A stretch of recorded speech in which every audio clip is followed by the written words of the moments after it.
નર્મદા જિલ્લાનું રાજકારણ ફરી એકવાર ગરમાયું છે। સ્થાનિક સ્વરાજ્યની ચૂંટણીમાં ભાજપની કારમી હાર અંગે સાંસદ મનસુખ વસાવાએ પત્તા ખોલ્યા છે। નર્મદામાં ભાજપની હારનું ઠીકરું સાંસદે જિલ્લા પ્રમુખ પર ફોડ્યો છે। ચૂંટણી પ્રચાર માટે નર્મદા મોકલાયેલા ભાજપના પ્રભારી અર્જુન ચૌધરીને પણ કઠપૂતળી ગણાવ્યા છે। ઉમેદવારોને જીતાડવા માટે જિલ્લા પ્રમુખ ક્યારે નીકળ્યા છે ખરા? સાથે જ જિલ્લા મહામંત્રીઓ સવારે 9-10 વાગ્યે જાગે તો ચૂંટણી કઈ રીતે જીતાય તેવા સવાલો પણ ઉઠાવ્યા છે। નીલરાવ એન્ડ કંપનીના કારણે ભાજપ નર્મદામાં હારી હોવાનું સાંસદ મનસુખ વસાવાએ જણાવ્યું છે। નર્મદા જિલ્લામાં ભાજપની હાર પાછળ મનસુખ વસાવાનું નિવેદન રાજકીય વર્તુળોમાં ચર્ચાનો વિષય બન્યો છે। સાંસદ મનસુખ વસાવાએ જાહેરમાં જણાવ્યું કે નીલરાવ એન્ડ કંપનીના કારણે ભાજપને નર્મદા જિલ્લામાં પરાજયનો સામનો કરવો પડ્યો। તેમણે વધુમાં જણાવ્યું કે પક્ષની અંદર ચાલી રહેલી ગેરસમજૂતી, આંતરિક ખેંચતાણ અને કેટલાક લોકોના વર્તનના કારણે કાર્યકરોમાં અસંતોષ ફેલાયો હતો, જેના પ્રભાવથી સ્થાનિક ચૂંટણીમાં ભાજપને નુકસાન થયું। રાજપીપળામાં યોજાયેલા કાર્યક્રમમાં અનેક આક્ષેપો સાથે શું કહ્યું સાંસદે, જોઈએ આ વિડીયોમાં। નમસ્કાર, સ્વાભિમાન સાથે હું છું નલિન। પણ મને એક પણ દિવસ એવું નથી કોઈ પ્રમુખનો ફોન આવ્યો કે મહામંત્રી કે પ્રભારી અર્જુન ચૌધરી કઠપૂતળી જેવો, હા આ પહોંચાડજો આ વાત, અર્જુન ચૌધરી એટલે કઠપૂતળી, જેટલું નતા એટલું કામ કરવાવાળો। જિલ્લાના ટીમની એની જવાબદારી છે કે મને મોકલવું છે કે આ સીટ નબળી છે, આ જિલ્લા સીટની છે કે આ વિસ્તાર નબળો, ત્યાં મને મોકલવું જોઈએ। આ બધા ઘણા બધા અને ઉમેદવારો આપી દીધો, વાંધો ને ભાજપ ને જીતાડવા માટે કોઈ નીકળ્યો છે, જિલ્લા પ્રમુખ નીકળ્યા છે કોઈ દિવસ? કોઈ મને બતાવે ફોટો કે જિલ્લા પ્રમુખ નીલભાઈ રાવ કોઈ જગ્યાએ જિલ્લા પંચાયતના ઉમેદવારને જીતાડવા માટે કોઈ સભા કરી છે? એમના 3 મહામંત્રી છે, તમે બહુ સારો શબ્દ વાપર્યો, કોઈ 10 વાગે ઉઠે અને ઉઠીને સીધા એસી કાર્યાલયમાં જતું રહેવાનું, આખો દિવસ ત્યારે ફોન ઉપર બધું ટીચિંગ કર્યા કરવાનું બધું, અને કોઈ મહત્વના નિર્ણય લેવા હોય તો અમને તો પૂછો, અમને પૂછો। આ લોકોની સામે કોણ લડે છે? આ ગુંડા લોકોની સામે, ધૃષ્ટરાષ્ટ્ર એન્ડ કંપની કોલોની સામે કોણ લડે છે? બાકીનું પછી જીતી ગયા પછી બાકીનું મારે કહેવું નથી, બધા તમે જાણો છો। આ બધા કારણો છે, આમાંથી આપણે બહાર નીકળવું પડશે। ભારતીય જનતા પાર્ટીના કાર્યકર્તા તમે છો, એને ખબર છે। લોકો કામ માટે જાય 10 વાગે, 8-9-10 વાગે, ભાઈ તમે નેતા છો, તમારે વહેલી સવારે જાગવું જોઈએ, લોકોના પ્રશ્નો સાંભળવા જોઈએ। 10 વાગ્યા સુધી તમે ઊંઘો તમારા ઘરે, એ ભોલો હોય કે નીલ હોય, આ તો પગ છોડતો હોય તો નહીં ચાલે, એના કાર્યકર્તા સાંભળવા પડશે। 10 વાગ્યા સુધી તમે બિસ્તરમાંથી ઉભા નહીં થાવ। મેં નરેન્દ્ર મોદીનો દાખલો આપ્યો, જાઓ નરેન્દ્ર મોદી પાસે કાર્યકર્તા શીખે, આગેવાન શીખે, મેં વાત કરી હતી। 4 વાગે માણસ જાગી જાય, બ્રહ્મુહૂર્તમાં જાગે, નિત્ય પ્રવૃત્તિ કરે, પૂજા પાઠ કરે, ના 9 વાગે તેનું કાર્યાલય ચાલુ થાય, લોકોને સાંભળવાનું ચાલુ કરી દે। ના આ અનેક રાજ્યો ના અનેક સંગઠનના લોકો આ પ્રકારની આપણી કાર્યપદ્ધતિ છે ભારતીય જનતા પાર્ટીના। પેલા લોકોમાં અને આપણા લોકોમાં બહુ ડિફરન્સ છે। 9 વાગે 10 વાગે ઉઠે એ રાક્ષસી વૃત્તિનો માણસ છે। મેં આ વાત ઘણી જગ્યાએ કહું છું। આના 2 રાક્ષસો કે મેં કીધું ને બીજા કોઈ રાક્ષસો હોય, એમાં નીલ હોય કે પછી ભોલો હોય, ભોલાનું હું નામ છે જેને પણ જિલ્લા પંચાયતની અહીંયા એક પણ મહામંત્રી કોઈ તાલુકાની સીટ પર કે જિલ્લાની સીટ પર ઉમેદવાર ને જીતવા માટે નીકળ્યો છે કોઈ મહામંત્રી? કોઈ તો મને ફોટો પડે, આ હારવાના કારણ છે। પ્રમુખ એસી ઓફિસમાં બેસી રહે, મહામંત્રીઓ એસી ઓફિસમાં બેસી રહે, તો કઈ રીતના તાલુકો જિલ્લો જીતવાનો છે ભાઈ? કઈ રીતના જીતવાનું? કે ધારાસભ્ય આવો પ્રકારનો ગુનાહિત કૃત્ય વાળો છે, આટલા ગુના, એ મેં માહિતી આપી છે જિલ્લાના લોકોને। આ જ માહિતી લઈને તમે ગામડે એક બૂથ પર ગયા હોત, તાલુકાના જિલ્લાના સંગઠનના લોકો, તો આ સ્થિતિનું નિર્માણ ના થયું હોત। જવાની જરૂર નથી, મેં કીધું આવતા મુદ્દા લઈને જજો, વિકાસના કામો લઈને જાઓ। તો ચૈતર સાથે શું સાંઠ ગાંઠ છે એવું મને લાગે જ નહીં। કાઉન્ટર નથી કરી શક્યા. એનું એ પણ એક કારણ છે. જિલ્લા સંગઠનના લોકો અહીંયા એસી ઘનશ્યામભાઈએ કાર્યાલય બનાવી દીધું છે એર કન્ડિશન, એમાંથી બહાર નથી નીકળ્યા. કંચનભાઈ, આ પણ એક કારણ છે. ઉમેદવાર પસંદગીનો કાર્યક્રમ હતો કમલમમાં, બેને સંબોધન કર્યું, નીલભાઈ સંબોધન કર્યું, મેં સંબોધન, બધાએ સંબોધન. અર્જુનભાઈ પ્રભારી છે, મુક્તિ તલવાર વાળો પ્રભારી. હું તો જે મને અનુભવ છે પ્રકાર બોલું ને ભાઈ, મને જે અનુભવ થયો તે પ્રકાર હું બોલું. મેં મુક્તિ તલવાર વાળો પ્રભારી અર્જુન, નામ પણ કહીશ ને, અર્જુન પડી ગયું, મને ખબર નથી પડતી. એમને સંબોધન કર્યું. પછી નીલભાઈ ઉભા થયા, પૂર્ણ સમાપન થઈ ગયું કે જેને પણ કઈ નાની મોટી તકલીફ હોય તો મને ફોન કરજો. અડધી રાતે ફોન કરજો. હાલો, કોઈ ઉમેદવાર તને ફોન થોડો કરવાના, જે વ્યવસ્થા કરવાની આપણે વ્યવસ્થા કરી દેવાની હોય.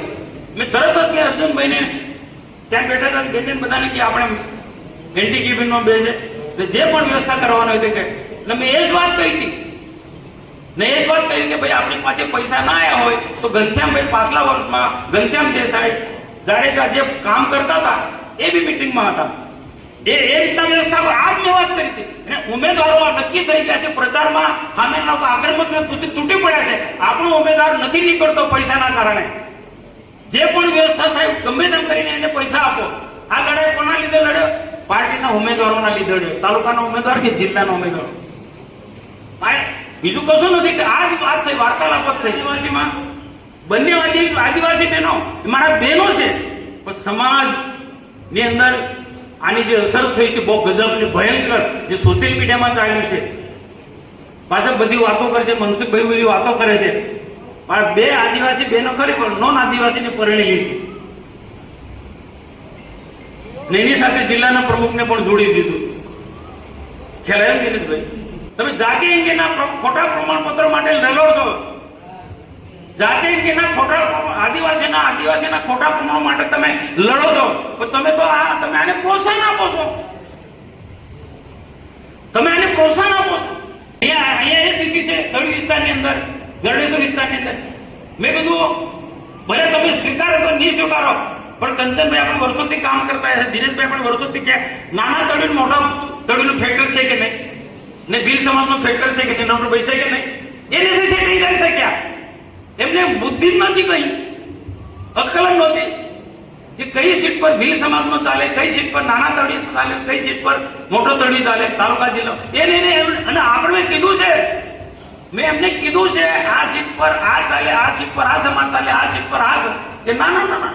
અમારું તાલુકાનું સંગઠન રહ્યું, તાલુકાના સંગઠન તો એકડો આવડતો નથી. તમે તેને બીજું ક્યાં કીધું છે? એને ક્યાં ભરોસો નીકળ્યો? કામ લાગ્યો છે.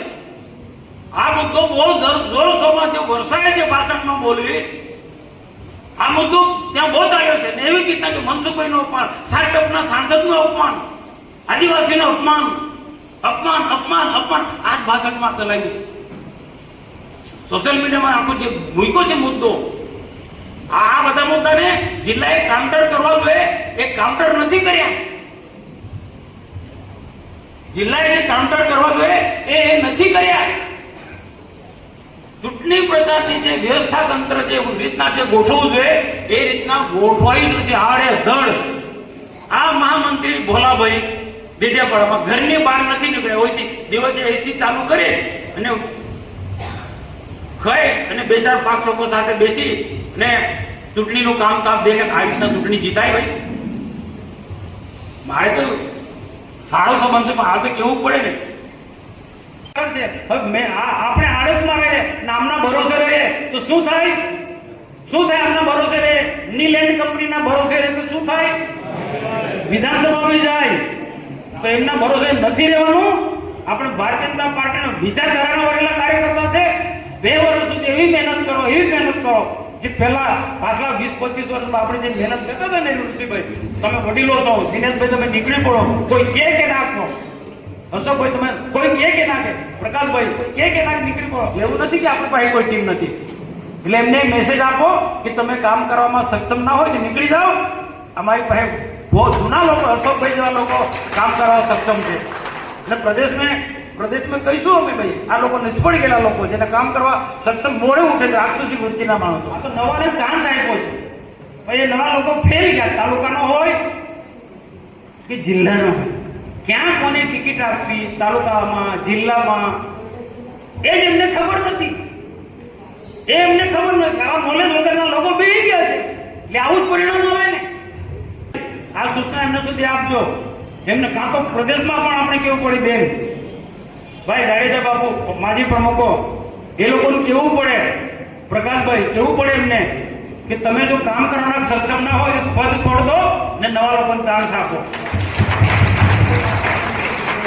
તમે કામ કરવામાં સક્ષમ ના હોય, ચૈતર એન્ડ કંપનીને કાઉન્ટર કરવાની તારામાં ક્ષમતા ના હોય તમારામાં, ને નિરંજનની સામે લડવાની નીલમાં તાકાત ના હોય તો બધા પદ છોડજો ભાઈ. આવનારા દિવસોમાં બંને વિધાનસભા આપણે જીતવી છે. ડેડિયાપાડા વિધાનસભા પણ જીતવી છે અને નાંદોદ વિધાનસભા પણ જીતવી છે. આ લોકોના ભરોસે નથી રહેવાનું. એમનું તાલુકાનું સંગઠન હોય, એમનું શહેરનું સંગઠન હોય, એમનું જિલ્લાનું સંગઠન હોય, એના ભરોસે નહીં રહેવાનું. ને એમના જો ભરોસે રહ્યા તો આ જે સ્થિતિ થઈ છે એવી સ્થિતિ થશે, એવી સ્થિતિ થશે. અને એવું નથી ભાઈ કે એમનાથી બધું વહીવટ બધું મારે શબ્દ નથી વાપરો. આપણી પણ ટીમ છે ભારતીય જનતા પાર્ટીમાં. અમારા જૂના લોકો છે, દિનેશભાઈ કામે લગાડી લેવું વિધાનસભામાં, એમનો કોઈ ક્લાસ બી નહીં લાગે. આ નિરંજન વસાવા દારૂના અડ્ડા ચલાવે છે. આ લખજો ભાઈ, આ લેજો. આ નિરંજન વસાવા કુંવરપરામાં દારૂના અડ્ડા ચલાવે. મેં નીલ રાવને વારંવાર કીધું છે તો આ પોલીસની બહુ મોટી વગ છે. તું ક્યારે રેડ પાડો ને ત્યારે નથી પડતો.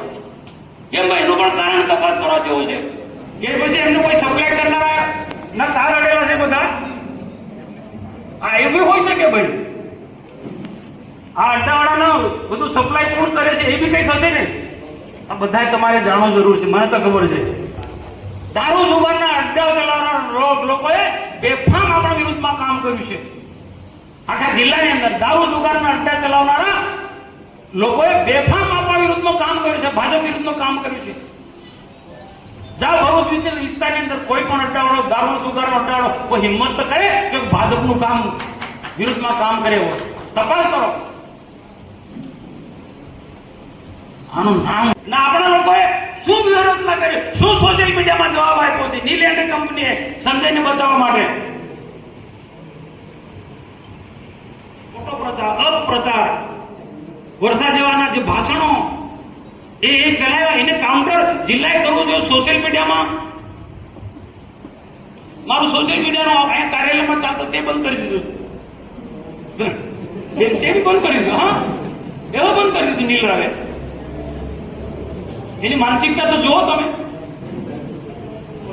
સંજય જેવો બોલવું પડે. ભલે હારી ગયો, હારે નથી. સંજય છે, સંજય તાકાત વાળો માણસ છે. એને હરાવવામાં આવ્યો છે પણ એને આખી અભિમન્યુ જેવી દશા થઈ. એને આખા પેલા કોરો તૂટી પડ્યા, આખા કોરો તૂટી પડ્યા. પેલા પાંડવો કેટલા જોતા રહ્યા, નીલ જેવા પાંડવો જોતા રહ્યા.